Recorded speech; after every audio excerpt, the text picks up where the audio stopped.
Welcome to Engineers Academy. Subscribe to my channel and click on the bell icon to receive the notification for the upcoming videos.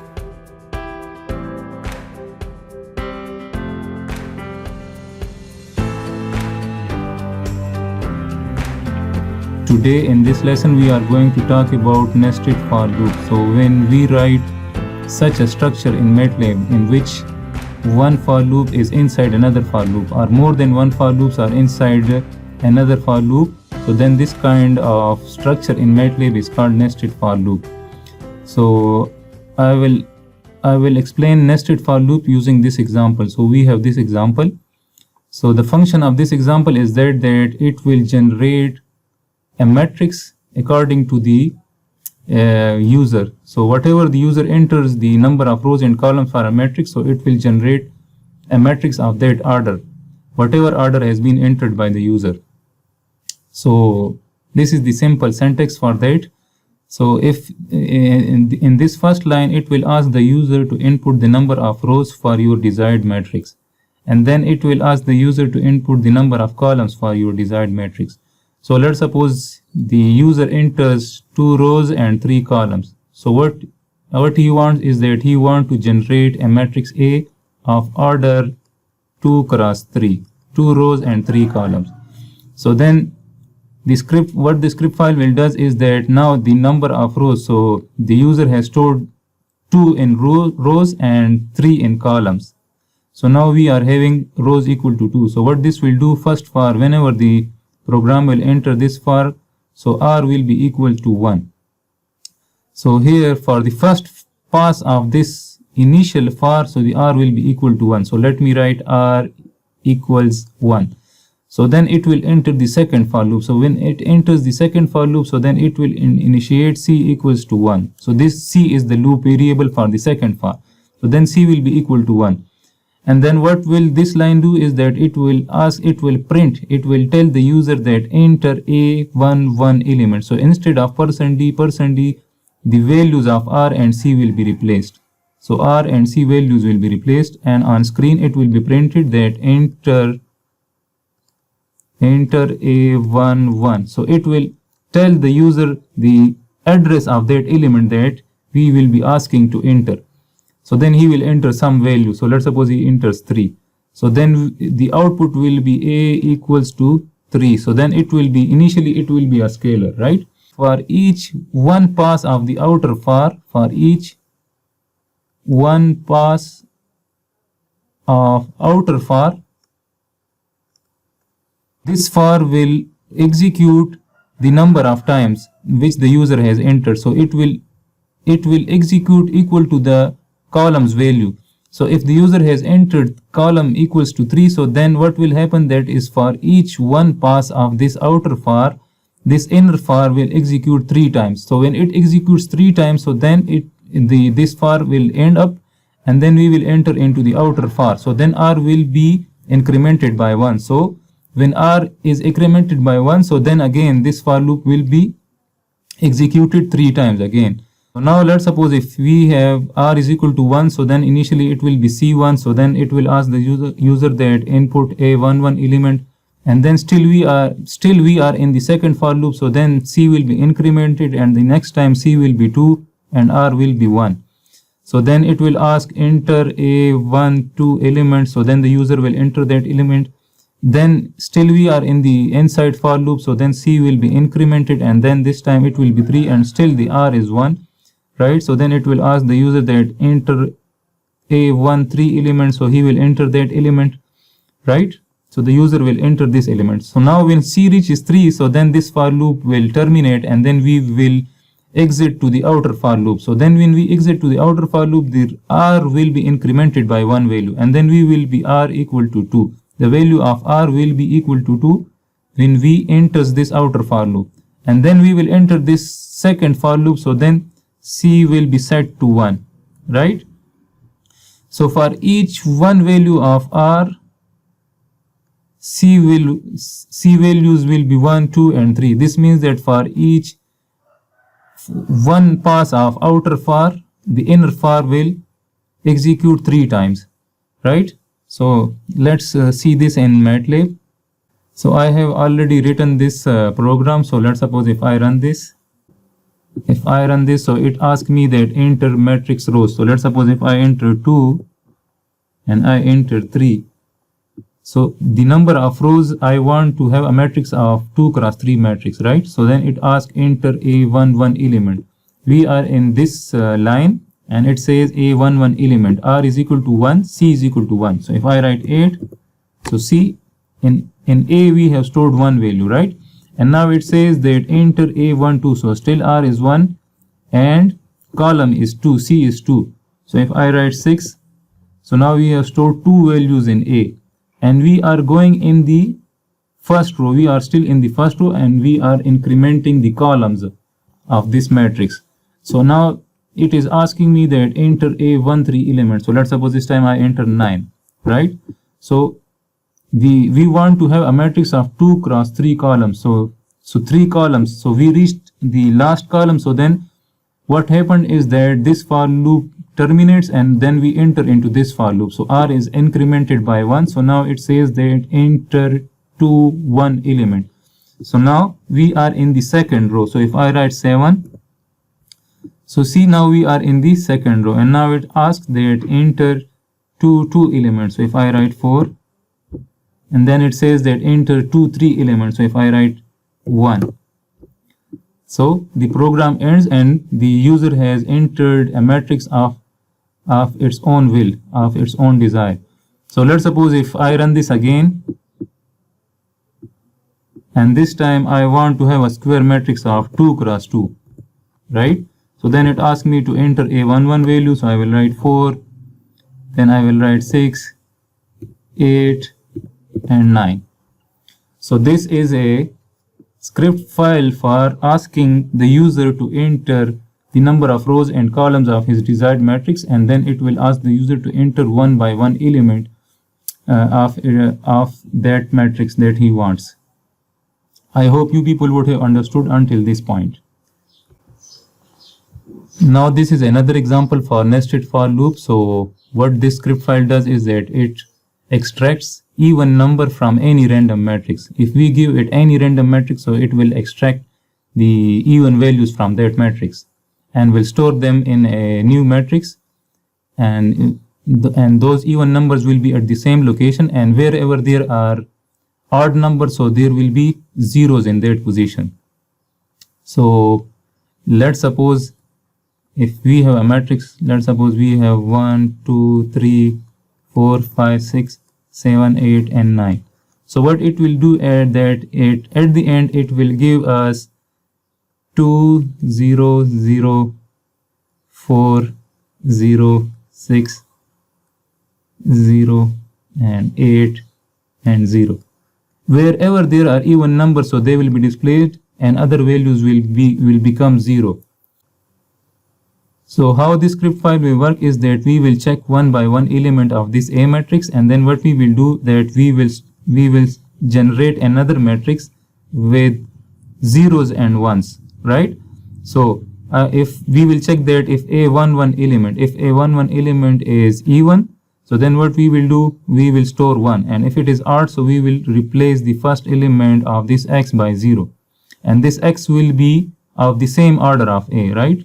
So then what we will do, we will check this element and then we will check this element. So we will travel in each row for each element, and then we will check that if the element is even or odd. So if it is even, so then it will be replaced by 1 in this x new matrix, right? So if it is odd, so then it will be replaced by 0. And similarly, if it is even, so it will be replaced by 1. If it is odd, so it will be replaced by 0. If it is even, so 1 0 1 and 0. So it will generate this matrix, right? And then what we will do is that we will multiply this x into A matrix. So when we will multiply this x matrix with A and element by element multiplication, so then what we will do, we will get this matrix. So then this will be A equals to x multiplied by A, right? So how it works is that first we will generate a random matrix. So this will generate a random matrix that we have already known. It will generate a random matrix and the maximum value will be 8, right? And we can give any order.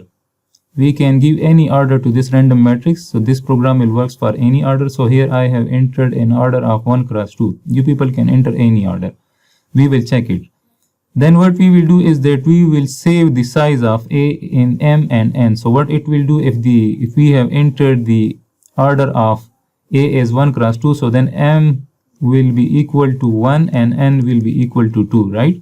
So M will have 1 value and N will have 2 value. It will depend on the random matrix size, right? Then it will generate a matrix of zeros. So it will generate an X matrix of same order of A. So it will generate a matrix of 1 cross 2. So it will generate, in this case, it will generate this X matrix, right? Then what it will do is that once we enter this for loop, so then the R value will be 1. So then we will be in the first row of the matrix, of this random matrix. So then we will be in the first row, and then we will increment the column one by one, and we will check each and every element. So then here I will enter. So then we need to write an conditional statement, if else statement. So we can write if else statement inside for loop. So what this line will do is that it will check. This is another function, mod function. Mod function, what is the function of mod? So if you people write 8 and 2, this is the dividend and this is the divisor. So this will give you people the remainder, right? So if we divide 8 by 2, so the remainder will be equal to 0. So if a number is even, so the remainder will be 0. And if a number is odd, so the remainder will be 1. So we will check each and every element of A. So here I wrote that A, R and C, and this is the dividend and this is the divisor, right? So we will check if the first element of A divided by 2 equals to 0. So this is the conditional statement we have already discussed. So if this comes true, so then what we will do, we will replace the first element of X by 1, right? The corresponding element of X by 1. And else if the number is odd, so then we will replace that element by 0 in X matrix, right? So what it will do, let's suppose we have this one, let's suppose I have 8 and 3 matrix. Let's suppose I have this A matrix 8 and 3, right? So we have entered this random matrix, let's suppose. So the size of M, so in M we will be having 1 and in N we will be having 2, right? And then X of 0, so we will generate this 0 matrix, right? And once we enter here, so R value will be 1 and C value will be 1. So it will check A11 element. So A11 element. Once for the first time when it enters the second for, so then it will check that the first element A11, the mod of A11 divided by 2 equals to 0 or not. So it will check. Right, so in this case, if this is the matrix, so then it will be equals to 0. So then what it will do, it will write X11 equals to 1. So what it will update this X matrix, it will update this X matrix and it will replace the first value by 1, right? And still the second value is 0, right? So then once this executes, so then this for loop, this if will end, and then it will come to this loop again. So then it will increment this C by 1 another value. So then the C will be having 2. So R is still 1 and C is 2, right? So we are still looping in the second for loop. So then this time it will check mod A12, first row and second element. So it will check A12 element divided by 2. So if this is the case, so then A12 is not equal to 0. So then it will come to else. So it will replace this by 0. So it is already 0. There is no need to replace it, right? So then we will be having, also we can remove this line as well already. If we do not write this line, so it will work, right? So we will check. So let's check this in MATLAB. So let me remove these two lines. Let me comment this. And now if I run this, so let's see. Okay, we need to uncomment this for if we need to write end as well. So right, so if I run, So here we see that we have generated a matrix 2, 1, 2, 4, and both the elements are what? Both the elements are even. So the X matrix has 1, 1 and A, and it has extracted those values from A. Let me change the order of this. Let me give an order of 3 cross 3, right? So if I run this, so see, we have this matrix. We have generated this X matrix, which tells us that in this position, wherever there are ones in X, so in this position we have even numbers. So 8 is even, 4 is even, 2 is even, 6 is even, right? And this 6 is even and 8 is even. And then we have extracted those values. Now let me run this step by step. So I will put a breakpoint here. So let me put a breakpoint. And now if I run this, so until this point, we have generated a random matrix. M and M, we have the number of rows of this A, and in M, we have the number of columns of this random matrix. And we have generated this X matrix of this same order, right? So now if I step in, so here we see that the first element is odd number. So then this if will not work, and then this will increment C by 1. So we already are at the end of this for loop. So this end is for this for loop. This end is for this for loop, this end is for this if. So we are at this line, right? So if I step in again, so still we are inside the second for loop. Now the C value is 2, and then it will check if A12, if A12 element, that is the 8th element, if I divide 8 by 2, so then it is even, so it will be equal to 0. So then X or C. So you people will see now that the second element of this X is replaced by 1, right? So now we are at the end of this if statement. And now if I step in again, so the for loop, the second for loop has ended. Now still the C value haven't reached this N value, that is the 3 value. So the C value is incremented, right? So then it will replace, it will check A13 divided by 2. So A13 is 2, so it will be divisible by 2. So then the A13 element of X will be replaced by 1. So if I step in, check, so it is replaced by 1, right? So for each element in each row, it will check, right? So if I step in again, so now we see that the inner for loop has been terminated, and now we are in the outer for loop. So it will increment R by 2. So now we will search, we will find each and every element in row number 2 step by step, right? So now we are again in this if statement. So now this time it is A21 element. So A21 element is odd. So it will terminate this directly. If will not execute, right? So we are here, and then it will increment C again. So now we are in A22. So A22 element. So A22 element is also odd. So if I continue this,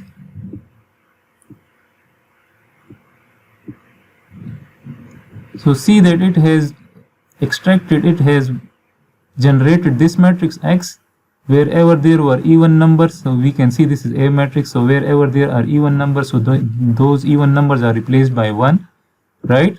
So here in the code line I have displayed this A matrix. So this is displayed, and then the X matrix is displayed, and then I have multiplied this A with X element, this A with X matrix element by element method. So when we multiply this, so all the odd numbers will become 0 and the even number will be extracted, right? So this is the resultant A matrix.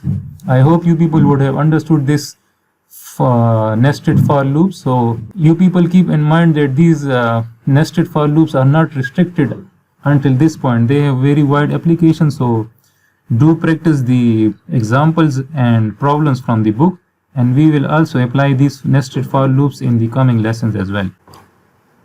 Now if we want to have a user defined function for this, if we define a function for this and we name that function that myFind, so it will find the even numbers from any matrix. So let me make this script file into a function file. So let's suppose I write function, right? So then function, and the output will be what? The output will be A matrix, small a. So this is the output, right? And let me suppress all. So I do not want to have, we will enter the A matrix as an input argument, right? So this function, so let me define this. So this will be A output, and I will write my find, right? So this function name is my find, and I will give an A matrix to this. So whatever matrix I will give it to this matrix, so in A we will get the even numbers from that matrix. So it will be my function, right? So let me suppress all results. So I do not want to print this. I do not want to print this as well. We do not want to print this, right? Let me remove this.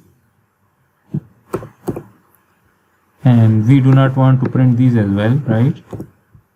Also I will, and now I will end, right? So this is my function. So I will save this with the same name, right? Let's suppose we have this A matrix. I write random I, and the maximum value is 10, let's suppose, and it's a 3x3 matrix. So we have this A matrix, and now I write my find, and I enter an A as an input argument, right? So see, this is my function. So if you want to store this result in some value, so let's suppose if I write in X, let's suppose I want to store. So this is our user defined function which extracts the even numbers from a given matrix. So let's suppose I write rand I 10 and 3, right? So if I execute this, so see, whatever random matrix was generated, we had these 6 and 4 values. So if I run this again, so the new random matrix had 2, 4 and 2 values. So if I make it, let's suppose 50, if I make it 50, let's suppose that the maximum value is 50, and if we run, right? So whatever you people can convert your script into your user defined function. So now this my find function finds the even numbers from a given matrix. Whatever matrix you people will give it, it will find the even number from that matrix.